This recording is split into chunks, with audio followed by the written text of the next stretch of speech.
All right, welcome into the 305 guys.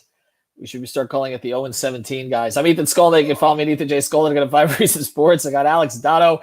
You can follow him at Alex Donno. Make sure to check out the other content on the channel, including our guy, Coach Eric, going through the offensive line grades from week 1. Actually, there's one player on the team who seemed to play well, and that was Patrick Paul. Pretty much beyond that. No one else did, but we'll get into the rest of it as we go forward. We are sponsored here by Prize Picks. If you played anything on the Dolphins this past weekend, we apologize. I went over on 1.5 touchdowns for Tua Tagovailoa. Couldn't even get me the garbage one at the end. And they pulled him out, rightly so. Yeah, Malik Washington, that didn't hit. Nothing hit. Nothing at all. A-Chain didn't hit. Yeah, we thought we were getting a bargain on Tyreek Hill at 0 over under or more or less 0.5 touchdowns and nada. No, nothing. Zero. Zilch. Waddle, of course, misses a series or two. I mean, look, everything happened that, like, all the worst case scenarios that we should have predicted.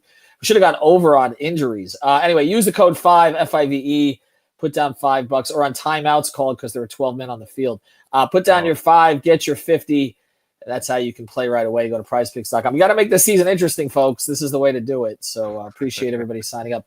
Alex, you were talking about how easy the post-game show was for you because there was just so much wrong. And it is one of those things as we do the post-mortems on it the days after, and our guys at 3 yards per carry or Eric Smith or any of the others or Hussam, like it was worse than it looked as it was happening. I think as they started to go through the film and just basic stuff, like how to run cover 2, anything, how to get the plays in on time, how not to have too many men on the field, how to call how to actually challenge the play where Hill had a catch at the end of the game, but nobody told McDaniel.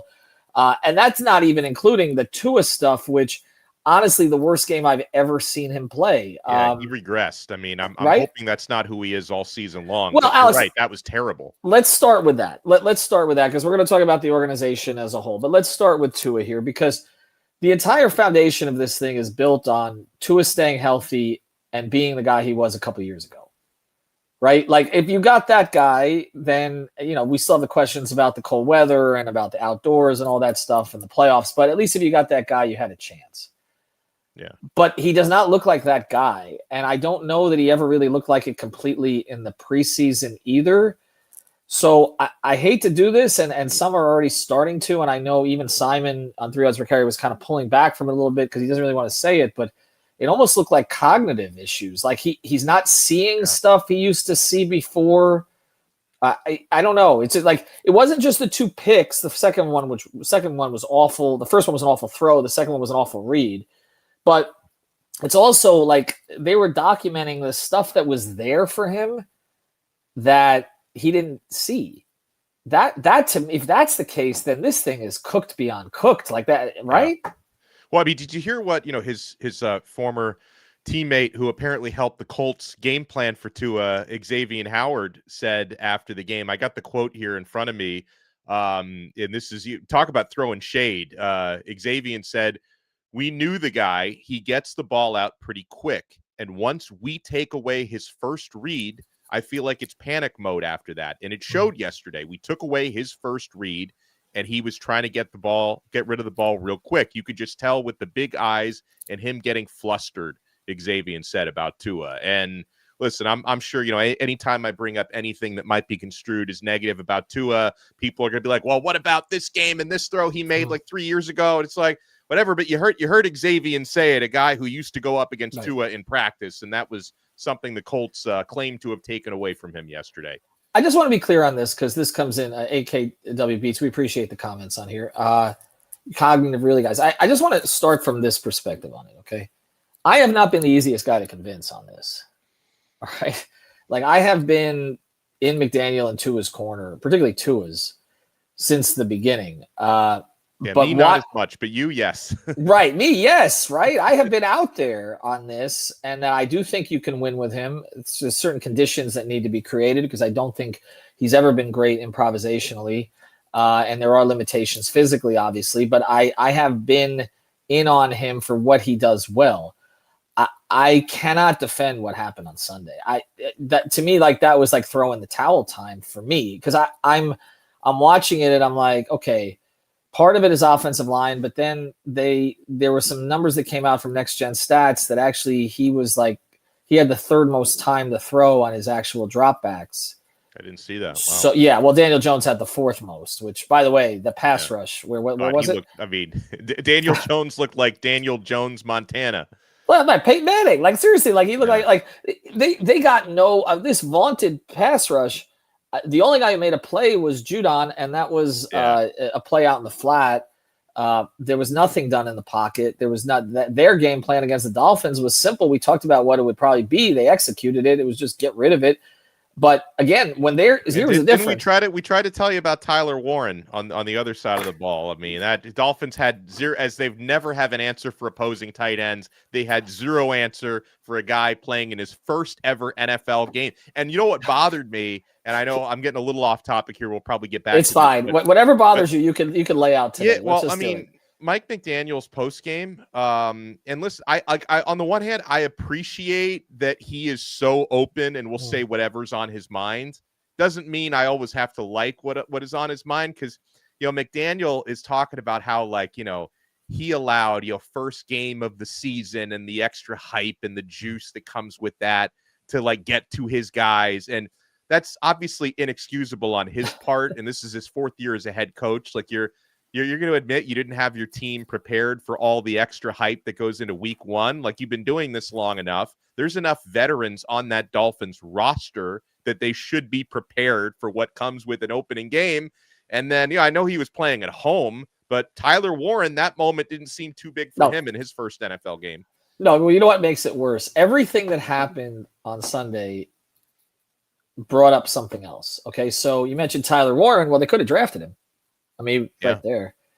Now, I don't know what Kenneth Grant's going to become, but Tyler Warren looks like he's going to be a generational tight end, and that actually wasn't that hard to predict before the draft. No, it was the easy, clear. He carried, and obviously Penn State had a great defense, but he carried Penn State's offense. Yes. They had no wide receivers. That dude did everything. Yes. So that's the first part of this, is that that was obvious. Then let's look at the Grier decisions this offseason. Not a single guy that he picked up contributed in a positive way. And most of the ones that they were counting on that it was dangerous to count on got hurt. First thing, James Daniels picked up in the offseason, hurt you can't predict it, but hurt within 5 plays. Right now he's going to be out a couple weeks. Storm Duck, who was elevated to a place that he never should have been in because they didn't have any corners and were basically signing corners off the street in the last week. Storm Duck is now out several weeks. None of the acquisitions on the defense did anything of note. I mean, they're getting off the hook to a certain extent because Tua was so awful, but the defense, Daniel Jones set a record by scoring on his first 7 possessions. So the defense was every bit as bad as the offense was. Now, the offense didn't help by Tua giving the ball back twice right away. Yeah. But the defense did nothing to help themselves. Nobody made a play. Literally, nobody made a play. None of these guys that they picked up. And then, I didn't understand this one either, but they pick up William Gay, who looked like one of their more effective players in the preseason. He didn't play a snap. Nope. I don't even know that. Has McDaniel even given an explanation for that one? So you have that. No. Westbrook didn't do anything. The running back situation, we pumped up Ollie Gordon the entire offseason. He had one strong carry, and he carried twice maybe. Yeah. I mean, there was no, and the tight end position, not surprisingly, no production. Darren Waller inactive. I just don't know how you can look at any of this and think to yourself, if you're Steve Ross, if you still care, this is acceptable. They were by far the worst team. Le Batard said this. He's right. They were by far the worst team that played on Sunday. The least so effective. Right? I watched a bunch of games, Sunday night football, which was epic, Monday night football last night, a bunch of games on Sunday. And as I'm watching the other games, Ethan, I keep thinking, how come my Dolphins look like a G5 college team and everybody else looks like they're playing in the same league except for my team? Right. And listen, I know there's some people in there well, how do you expect Tua to play well with everyone else? Listen, Tua played like crap. We all need to accept that. But we started with him because he's the quarterback, plays the most important position. But I think Ethan and I can agree everything except maybe for like Patrick Paul and maybe Devon Achane, like everybody played poorly. And yeah, when everybody else plays bad, it's hard for anyone else to do their job. And so it's like, and you meant I had to do, I had the privilege of doing, I should say, 3.5 hours of post game on the radio after that game. And, I love the Dolphins, so I'm not saying I enjoyed it. Right. But that was the easiest 3.5 hours I've ever done, because we open up the phone lines and it's like, so Ethan, if the Dolphins had if they'd won the game, fantastic. All right. But if they had lost like a close game, it's hard to do 3.5 hours. Like, all right, we competed, we lost, but you lose the way the Dolphins lost. It's an indictment on the entire franchise. And like someone, Sweet Baby Ray, who said the team needs an enema starting with Ross. I mean, that game, and I know it's only 1 out of 17. So, I mean, maybe they'll bounce back. And I see like my guy, Omar Kelly, who's out at every practice, is like, guys, trust me, they don't normally look this bad. This was surprising to me. All right. So whatever, they have 16 more chances in the regular season to prove us wrong. But based on what we saw on Sunday, Ethan, that seems to be a confirmation that this entire organization has been heading in the wrong direction, from the owner who hires the people. And I appreciate the fact that Mr. Ross spares no expense, but he's obviously put the wrong people in charge of his football, from the general manager selecting players. Barry Jackson had a scathing column right after the game where he's like, Mr. Ross there should have been alarm bells after the Charles Harris pick. Like, he should have realized maybe this guy is not the one who should be drafting players and running my organization. And then listen, I thought it was a little bit too far when I'm watching Rex Ryan on TV, like calling Mike McDaniel McNerd. Yeah. It's a little unprofessional. The reason Rex doesn't have a job right now. Yeah. It's a little unprofessional, but if he had just stuck to the facts of this team has no toughness behind a coach who sets a tone where it's like, your facility is like a rec room, and it's like a frat house. And, you can clearly see that this team doesn't develop winning habits on or off the field. I think that's fair to wonder what kind of, calling him McNerd and McGenius a little unprofessional. But I mean, if you just stuck to the facts that he does not set any sort of a tone for toughness for this team, I think you're onto something with that, Rex. Well, I think where we're at is this is like too many sequels at this point. Like it's like the first season was the first movie was pretty good. Yeah, we just saw the sixth Jaws movie is what you're right. happening. Like, I didn't need Fast and Furious 87. You know what I mean? Like, this is we Police Academy 12. It's more like that, actually. I just think it's outlasted itself. When they had to, and again, I've been a McDaniel guy. Okay, but when the whole objective of the offseason was essentially Mike McDaniel trying to change his basic personality, yeah, you're cooked. I mean, you can't do that. Like, again, I cover the Heat primarily, right? Spo is not behind the scenes who he is publicly. Okay, those of us who've had conversations with him when he's said, "What the F are you writing?" know that. Okay, all right, but like, there's growth there, him behind the scenes, and there's respect, obviously, from winning championships. There is, and not only that, but there's also a structure above him that supports him to the end. And so the players know, if you don't like what Spo's saying, you're going to go see Mr. Riley or Mr. Harrison. That's how this is going to play out. Okay. That accountability cannot exist with the Dolphins. It hasn't existed for 25 years because nobody has had a track record of success. The two that they've brought in with a track record of success did it in other places, which was Jimmy Johnson and Nick Saban, and both of those guys checked out. Basically, Jimmy was playing with Buttercup and trading stocks, and Nick was painting over the media spots, okay, and trying to assert his dominance. As soon as Nick ran his first practice and realized, I can't boss around these guys who some of them are making more money than me. Right. I think he wanted to go back to college right after his first practice. Well, there were two things. There were two things with Nick. Okay. It's a bit of an aside here, but and I covered the team. Okay. And I got MF'd by Nick at a bar. Here's the thing. So I hold that distinction at his own radio show. But here's the thing. Okay. Nick came in, and it's not the SEC. You can see how he complains now about NIL. Nick needs to control everything. He couldn't control the media here like he could in a small college town. He couldn't control the players, so he basically aligned with JT, but that was the only one. Like everybody else couldn't stand him. Okay. And he also, here was the biggest thing. He couldn't just get any player he wanted. So you had to wait to draft Jason Allen or something along those lines. And that lack of control for a control freak, and the fact that they made the wrong decision about Culpepper and Breeze, which he keeps blaming everybody else for, that's what led to this. But otherwise, other than JJ and him, like nobody came in with that kind of respect. Cam Cameron didn't have it.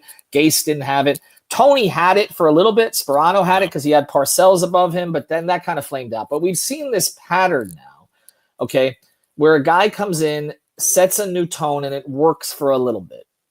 Like it worked for Sperano in the first year. Gase got to the playoffs in his first year. McDaniel in his first year, he was, all of a sudden like highlight offense, okay, genius and all the rest of this. Even Flores outperformed what he was supposed to do in his first season. And then reality sits in. And then the lack of structure, the lack of accountability in the overall organization starts to have an effect. And that's how Mike McDaniel goes from, fired up, okay, what was that quote, okay, check your pulse if you're not fired up, to we're a day closer to death. That's the transformation of Mike McDaniel over these few years. We're a day closer to death. And honestly, watching that game on Sunday, I felt it. In fact, I felt like I was 3 days closer to death. And that's where they are right now. And could they rebound at home, wipe the slate and beat what is still a pretty average Patriots by the team? way, the Dolphins are, here we go again, they're favored by 1.5. I think they're 1.5 underdogs on the road in Indy, but they're favored by 1.5 points at home against New England. I don't know how. I really don't. I mean, the Patriots lost to the Raiders, right? Yeah. But I just I don't know how you could watch that game. And you mentioned this too, and I want to let you know. So afterwards, we watched the Bills and Ravens. Yeah. And I'm sorry, that's a different effing sport. Like I don't exactly. That's what I felt like. I'm sitting down and also I went through this whole thing, where my son, he's 7 years old. He's getting really, really into football. Cam Ward got him into football last year. And so like now, like he's getting into the NFL, but he can't cheer for the Dolphins because he's 7 years old. And I'm trying to explain, like, you need to suffer the way I suffered and the way my father suffered before me. It's not working on him. Like when they went down 17-0, he started to cry. And I had to go. Child Protective Services is going to show up at your door. I think my neighbor called CPS. Like that's he was right. so upset, and he's like, "Why aren't they doing anything? What is Tua doing?" He was upset with everybody, not just Tua. But man, it was rough. So I think my son, he unfortunately, because he's like trying to kind of feel out which team he's going to root for. I'm like trying to talk him out of rooting for the Bills. Like I'm explaining, like, hey, there are sworn enemies and stuff. Don't root for the Bills. He's going to cheer for Cam Ward with the Titans. Ward has no offensive line. They had receivers. Kind of a tough debut offensively. So this is like I'm fighting a constant battle to keep him from rooting for a team that I hate. I am with you on this. My daughter has already locked onto it. My daughter doesn't understand why Heat fans are always so upset. She's like, haven't they won championships? I'm like, yes.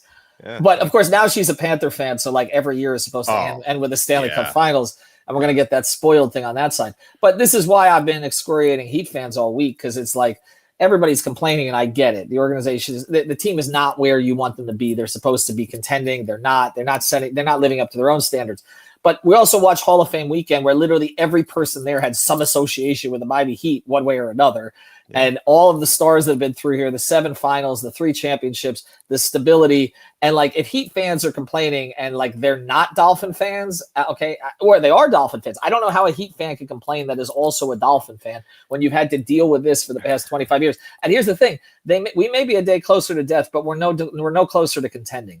The problem with this is we are looking at in a league that rewards parity, okay, you are looking at another lengthy rebuild. I don't see that. Look, Grier's draft may turn out fine, but I don't know who are the blue chip players that are going to emerge from this particular incarnation. And again, where are they going to find a quarterback if this quarterback is declining significantly, which I'm sorry, I hate to say, it looks as a guy who's supported him and has backed him in the Tua Herbert debate.